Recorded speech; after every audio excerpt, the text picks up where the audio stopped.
Good morning students. मैं doctor Kavita Sahni from government girls college Chomu.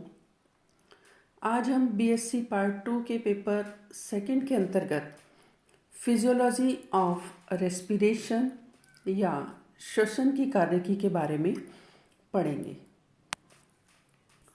Respiration क्या होता है?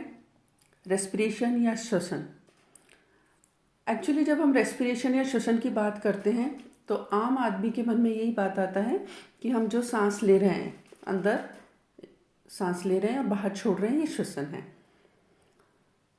लेकिन एक्चुअली देखा जाए तो ये श्वसन या रेस्पिरेशन में मूवमेंट तो हो रहा है ऑक्सीजन का बाहर के एनवायरनमेंट से बॉडी में, और बॉडी से कार्बन डाइऑक्साइड बाहर छोड़ा जा रहा है। लेकिन ये रेस्पिरेशन जो है, इसमें एक्चुअली अलग अलग स्टेप्स हम कह सकते हैं या अलग अलग क्रियाएं हैं जो मिलकर पूरा रेस्पिरेशन होता है। मेनली जो रेस्पिरेशन में आता है वो एक है ब्रीदिंग या सांस लेना, जिसे हम कहते हैं कि हम सांस ले रहे हैं। ब्रीदिंग जो है actually it is the inhalation and exhalation, मतलब जिसे हम कह रहे हैं सांस लेना, एयर को एनवायरनमेंट से अंदर लेना और फाउल एयर को या इम्प्योर एयर को बाहर छोड़ना, तो ये ब्रीदिंग कहलाता है। दूसरा पार्ट इसका है external respiration. External respiration actually gases का एक्सचेंज होता है between the inhaled air and the blood. जो एयर बाहर से या ऑक्सीजन जो एनवायरनमेंट से लेते हैं, वो ऑक्सीजन ब्लड में ऑक्सीहीमोग्लोबिन बना के और बॉडी के डिफरेंट पार्ट्स को जाती है और टिश्यूज़ में जाती है। तो ये जो पार्ट पूरा है ये एक्सटर्नल रेस्पिरेशन में आ जाता है।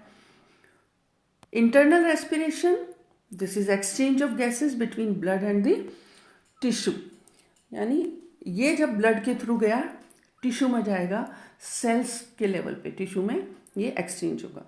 और जो सेलुलर रेस्पिरेशन होता है या कोशिकीय श्वसन होता है वो सेलुलर लेवल पर होता है, जो ऑक्सीजन ब्लड के द्वारा टिश्यू में पहुंची और टिश्यू से सेल्स में पहुंचेगी, और सेल्स में जाने के बाद ये बायोकेमिकल प्रोसेस होता है जिसके दौरान इस ऑक्सीजन से ऑर्गेनिक कंपाउंड का ऑक्सीडेशन होता है, ऑक्सीकरण होता है, और उससे एनर्जी रिलीज होती है या ऊर्जा उत्पन्न होती है जो शरीर की विभिन्न क्रियाओं को करने में काम आती है। तो रेस्पिरेशन केवल गैसेस का एक्सचेंज होने तक ही सीमित नहीं है। पूरी क्रिया इसकी ये है कि गैसेस या ऑक्सीजन बॉडी के अंदर जाना, उसका ब्लड के थ्रू टिश्यू तक, सेल तक पहुंचना और उसका ऑक्सीडेशन होके एनर्जी रिलीज करना, और जो कार्बन डाइऑक्साइड जो बनी उसका फिर इसी ऑपोजिट डायरेक्शन में चल के बॉडी से बाहर निकलना। ये पूरा प्रोसेस जो है वो रेस्पिरेशन या श्वसन होता है। रेस्पिरेटरी सिस्टम की हम बात करें तो रेस्पिरेटरी सिस्टम जो है उसके मेनली दो कंपोनेंट्स होते हैं या दो भाग हैं मेनली। एक तो है रेस्पिरेटरी ऑर्गन या श्वसन अंग, जिसमें लंग्स या फेफड़े आते हैं, और दूसरा भाग या दूसरा कंपोनेंट इसका है रेस्पिरेटरी ट्रैक्ट, श्वास नलिका, जिसके थ्रू जो एयर या ऑक्सीजन हमने ली एनवायरनमेंट से वो लंग्स तक पहुंचती है। और ये जो रेस्पिरेटरी ट्रैक्ट है या जो श्वास नलिका जो है, इसके अलग अलग भाग हैं जिसमें क्या क्या आता है। नॉस्ट्रिल जो एक पेयर है बाहर की तरफ खुलते हैं, नेजल कैविटी, नेजोफेरिंग्स, लैरिंग्स या इसे वॉइस बॉक्स भी कहते हैं, ट्रेकिया, ब्रोंकाई एंड ब्रोंकियोल्स और लंग्स। तो ये सारे पार्ट्स मिलकर रेस्पिरेटरी ट्रैक्ट बनाते हैं। स्ट्रक्चर हम इनका देख लेते हैं और इनके बारे में बात करते हैं हम। ये जो है इसका नॉस्ट्रिल या एक्सटर्नल जेयर्स जैसे इन्हें कहते हैं, ये जो नॉस्ट्रिल्स हैं या नासिका छिद्र जो होते हैं, एक पेयर होते हैं, एक जोड़ी होते हैं, जो कि माउथ के बिल्कुल ऊपर प्रेजेंट होते हैं, और ये इनके द्वारा नेजल कैविटी बाहर की तरफ खुलती है। और ये फिर नॉस्ट्रिल खुलते हैं नेजल कैविटी में। तो दूसरा पार्ट रेस्पिरेटरी ट्रैक्ट का क्या हो गया, नेजल कैविटी। ये नेजल कैविटी एक्चुअली दोनों नासा छिद्रें अपनी अपनी साइड की नेजल कैविटी में खुल रही है, तो एक पेयर हो गई नेजल कैविटी भी, ये बड़ा सा चैम्बर होता है, कक्ष होता है, जो कि पैलेट, ये जो तालू होता है हमारा पैलेट, इसके ऊपर प्रेजेंट होता है। और ये जो है नेजल कैविटी, वो एक दूसरे से सेपरेटेड होती है, दोनों अलग होती है, दोनों के बीच में एक मीडियन पार्टीशन होता है जिसे नेजल सेप्टम कहते हैं। ये जो नेजल कैविटी एक्चुअली 3 भागों में बटी हुई होती है। ये जैसे मैंने अभी आपको बताया 3 भागों में बटी हुई होती है नेजल कैविटी। 3 भाग है इसका, वेस्टिबुलर रीजन, रेस्पिरेटरी रीजन और ऑल्फैक्टरी रीजन। वेस्टिबुलर रीजन जो है सबसे बाहर वाला पार्ट, जहाँ से कि नोस्ट्रिल से एकदम जुड़ा हुआ है, और इसकी जो स्किन है वो बाहर की तरफ खुलती है, और इसमें कुछ सिबेशियस ग्लैंड्स होती हैं, जो हेयर, ये देखा ना नाक में, नासिका छिद्र में अंदर बाल छोटे छोटे होते हैं, वो इस रीजन में होते हैं, और सिबेशियस ग्लैंड्स होती हैं। और ये जो हेयर है वो फिल्टर का काम करते हैं और पार्टिकल्स को, डस्ट पार्टिकल्स को बाहर की तरफ रोक लेते हैं। इसी नेजल कैविटी का इसके पीछे का पार्ट रेस्पिरेटरी रीजन है, जहाँ पर कि रेस्पिरेटरी एपिथीलियम प्रेजेंट होती है, और इसमें म्यूकस ग्लैंड्स होती हैं, जो कि जो चिपचिपा सा पदार्थ सिक्रीट होता है नाक में, म्यूकस, वो इसी भाग से सिक्रीट होता है। और दूसरा थोड़ा वाटरी फ्लूइड, या जो पानी जो निकलता है नाक से, वो इस रीजन से सिक्रीट होता है। और तीसरा भाग इसका होता है ऑल्फैक्टरी रीजन, घ्राण, एक्चुअली जो हमें कुछ सूंघने में मदद करता है। तो ये जो पार्ट है नेजल चैम्बर का, इसकी जो लाइनिंग होती है वो ऑल्फैक्टरी एपिथीलियम की होती है, सेंसरी सेल्स होती हैं, जो कि किसी भी गंध को पहचानने में मदद करती हैं। तो इस तरीके से ये 3 भाग हैं नेजल कैविटी के। नेजल कैविटी जो है वो पीछे की तरफ खुलती है नेजोफेरिंग्स में। नेजोफेरिंग्स जो है वो नेजल कैविटीज के एकदम पीछे है, और पीछे की तरफ ये जो ओरल फेरिंग्स होती है, ये देखिए इस डायग्राम में नेजल फेरिंग्स जो है पीछे की तरफ खुल रही है, और ये जुड़ी हुई होती है मुंह से। आपने फील किया ना, नाक जो है सीधे पीछे जुड़ी है, तो ओरल फेरिंग्स जो है उससे जुड़ी हुई होती है। और इसमें ओपनिंग होती है एक तो एस्ट्रियन ट्यूब्स की, जो कि लेटरल साइड की जो वॉल्स है मिडिल ईयर की, वहाँ से आती हैं। और ओरल फेरिंग्स जो है वो फेरिंग्स का नीचे वाला पार्ट है, जो कि 2 ट्यूब्स में खुलता है। एक तो खुलता है ट्रेकिया में, जिसे कि विंड पाइप कहते हैं, और दूसरा पार्ट इसका खुलता है, या दूसरी ओपनिंग जो है इसकी, वो ईसोफेगस में होती है या फूड पाइप में होती है। तो इस तरीके से पीछे की तरफ खुलता है। नेजोफेरिंग्स के पीछे जो अगला स्ट्रक्चर प्रेजेंट होता है वो है लैरिंग्स। लैरिंग्स, या इसे एडम्स एप्पल या वॉइस बॉक्स भी कहते हैं। ये जो लैरिंग्स है एक छोटा सा चैम्बर लाइक स्ट्रक्चर होता है, जो कि ट्रेकिया के एकदम ऊपर प्रेजेंट होता है, और ये नेक रीजन, जो हमारी गर्दन होती है, वहाँ प्रेजेंट होता है। और जो हमारी 4थी से 6ठी सर्वाइकल वर्टिब्री होती है उस लेवल में होता है। पीछे की तरफ वर्टिब्री है डोर्सल साइड पर, तो 4थी से 6ठी सर्वाइकल वर्टिब्री है पीछे, उसके लेवल पे ये नेक रीजन में प्रेजेंट होता है। और ये सपोर्टेड होता है 4 कार्टिलेज, उपास्थियाँ होती हैं, 4 कार्टिलेज होती हैं, जिनसे इसको सपोर्ट मिला हुआ होता है। ये थायराइड, क्रिकॉइड, एरिटिनॉइड और एपिग्लोटिस से ये सपोर्टेड होता है।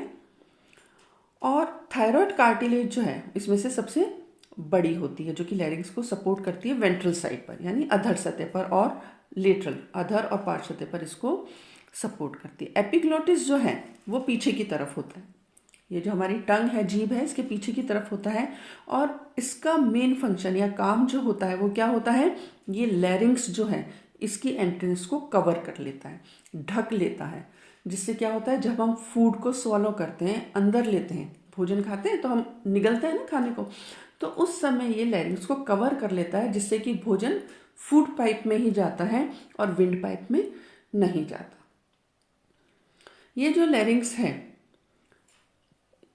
ये एक स्लिट लाइट अपर्चर के द्वारा खुलता है, जिसे ग्लॉटिस कहते हैं।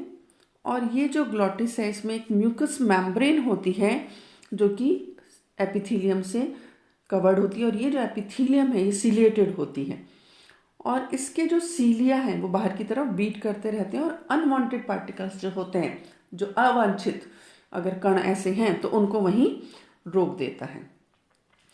और लैरिंक्स जो है ये क्या करता है, इससे जब एयर पास होती है या हवा जब पास होती है लंग्स में जाती है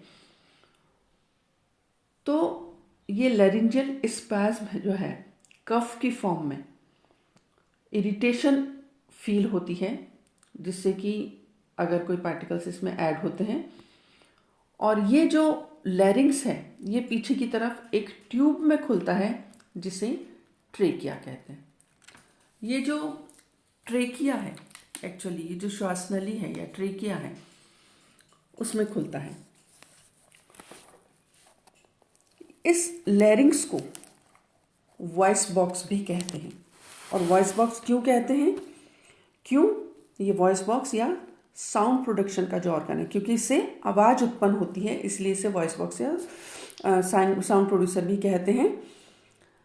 इसमें दो मेम्ब्रेनस फोल्ड्स होते हैं, मेम्ब्रेन के बने हुए फोल्ड्स होते हैं जिन्हें कि वोकल कॉर्ड्स कहते हैं। और ये जो लैरिंजियल कैविटी है, लैरिंक्स की जो कैविटी है उसके दोनों साइड ये प्रेजेंट है। और ये जो वोकल कॉर्ड्स हैं इनका क्या काम है, ये थोड़े से इलास्टिक कनेक्टिव टिश्यू के बने हुए होते हैं और इसके ऊपर म्यूकस मेम्ब्रेन होती है। तो नॉर्मल कंडीशन में क्या होता है, वोकल कॉर्ड्स जो है वो एक दूसरे से दूर दूर रहते हैं और जब दोनों एक दूसरे से खिंचे रहते हैं, दूर रहते हैं, तो जो ग्लॉटिस जो ओपनिंग है वो खुली हुई रहती है। और जब ये ओपनिंग खुली हुई है ग्लॉटिस की तो जो एयर है वो ईजिली पास हो जाती है, उससे आराम से चली जाती है और निकल जाती है। लेकिन साउंड प्रोडक्शन के लिए क्या होता है कि ये जो वोकल कॉर्ड्स हैं जो कि खींच के ग्लॉटिस को दूर रख रहे हैं, ओपन रख रहे हैं, ये वोकल कॉर्ड्स जो हैं वो पास आ जाते हैं, एक दूसरे के करीब आ जाते हैं और फिर उनमें वाइब्रेशन होता है, कंपन होता है। जब क्योंकि पास आ गए तो जब एयर पास होगी इससे टकराएगी तो उस पर वाइब्रेशन होते हैं और जो एयर है या जो हवा है वो तेज़ी से इस नैरो स्पेस में से निकलती है, क्योंकि ये पास आ गए तो ग्लॉटिस का छेद जो है वो छोटा हो गया और जब एयर तेज़ी से वहाँ से निकलती है, इससे टकराती है, तो फिर उससे आवाज़ प्रोड्यूस होती है या आवाज़ निकलती है या वॉइस प्रोड्यूस होती है। और जब इनके वोकल कॉर्ड्स की जो टेंशन है उनमें चेंजेस होते हैं, भाई अगर चेंजेस हो रहे हैं इनके वोकल कॉर्ड्स की टेंशन में तो उसके कारण क्या होता है, ये लैरिंग्स की जो मसल्स हैं वो उनमें भी वाइब्रेशन होगा और उसके कारण पिच जो आवाज़ होती है धीमी होती है, तेज होती है और जो अलग अलग तरह की आवाज़ें निकलती है, क्वालिटी होती है साउंड की अलग अलग, वो इस कारण से अलग अलग तरह की होती है। तो ये जो साउंड या आवाज़ जो प्रोड्यूस होती है वो इस लैरिंग्स के कारण होती है। पीछे की तरफ जैसा अभी मैंने आपको बताया था लैरिंग्स खुलती है ट्रेकिया या विंड पाइप में, श्वास नलिका भी जिसे कहते हैं। तो ये जो विंड पाइप या श्वास नलिका है वो लंबी ट्यूब होती है जिसे ट्रेकिया कहते हैं और ये गर्दन के पार्ट से नीचे होते पीछे ईसोफेगस तक जाती है और थोरेसिक कैविटी में जाकर, जो थोरेक्स की कैविटी है वहाँ पर जाकर फोर्थ और फिफ्थ थोरेसिक वर्टिब्री जो है, जहाँ पर पीछे की तरफ डॉर्सल साइड पर थोरेसिक रीजन की थोरेसिक वर्टिब्री, उस लेवल पर ये जो ट्रेकिया है वो बाइफरकेट हो जाती है, यानी दो भागों में बट जाती है। और ये जो दो भाग बने इसके वो कहलाते हैं प्राइमरी ब्रोंकियाई।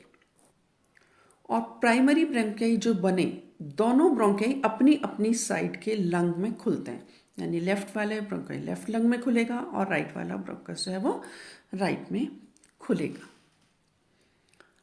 अब हम बात करते हैं ब्रोंकाई और ब्रोंक्यूल्स की। इसके अलावा एक और इम्पॉर्टेंट बात क्या है कि ट्रेकिया जो है उसमें कुछ सिलिएटेड म्यूकस एपिथेलियम प्रेजेंट होती है और ये जो म्यूकस है वो इसकी सरफेस को मॉइस्ट रखती है, नम रखती है, गीला बना के रखती है, जिसके कारण भी अगर बैक्टीरिया है या कुछ है या डस्ट पार्टिकल्स मान लो यहाँ तक पहुँचे हैं तो वो इससे चिपक जाते हैं और आगे नहीं पहुँच पाते। ब्रोंकियाई और ब्रोंक्यूल्स जो हैं तो जब ये लंग्स में एंटर हो गए, प्राइमरी ब्रोंक्यूल लंग्स में एंटर हुआ और उसके बाद ये और ज़्यादा ब्रांच हो जाता है, इसकी और शाखाएं बन जाती हैं, सेकेंडरी और टर्शियरी ब्रांचेस बन जाती हैं। तो ये जो सेकेंडरी और टर्शियरी ब्रांचेस बनी वो सेकेंडरी और टर्शियरी ब्रोंकाई कहलाती हैं, जो कि आगे छोटे छोटे और फाइन ब्रांचेस में या शाखाओं में बदल जाती हैं, और जो बहुत फाइन और महीन शाखाएं बनती हैं इन्हें कहते हैं ब्रोंकियोल्स। ये जो है रेस्पिरेटरी ब्रोंकियोल्स होते हैं। इन रेस्पिरेटरी ब्रोंकियोल्स में कार्टिलेज की रिंग्स नहीं होती। विंड पाइप में तो कार्टिलेज की रिंग्स होती हैं जो कि उसको पिचकने से या दबने से बचाती हैं। रेस्पिरेटरी ब्रोंकियोल्स जो बहुत फाइन ब्रोंकियोल्स हो गई, इनमें ये नहीं होती। अब ये जो ब्रोंकियोल जो हैं, टर्मिनल ब्रोंकियोल जो कि लंग्स में जाकर हो गए और छोटी छोटी ब्रांचेस में बढ़ जाते हैं जिन्हें एल्वियोलर डक्ट्स कहते हैं। और हर एक एल्वियोलर डक्ट जो है वो आगे जाकर छोटे छोटे सैक लाइक या बॉल लाइक स्ट्रक्चर्स में खुलती है जिन्हें एयर सैक्स या एल्वियोलाई कहते हैं।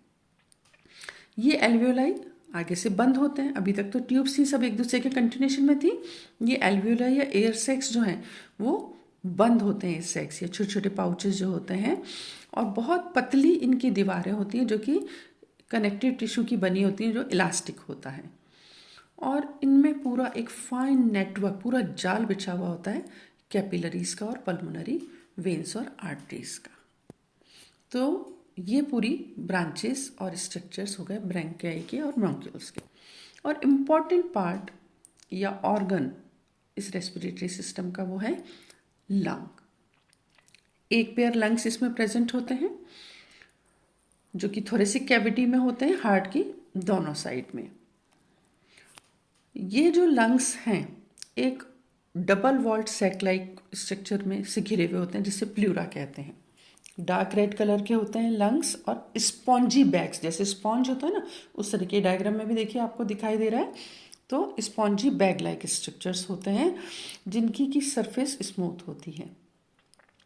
लेफ्ट लंग जो है वो राइट वाले से थोड़ा सा छोटा होता है।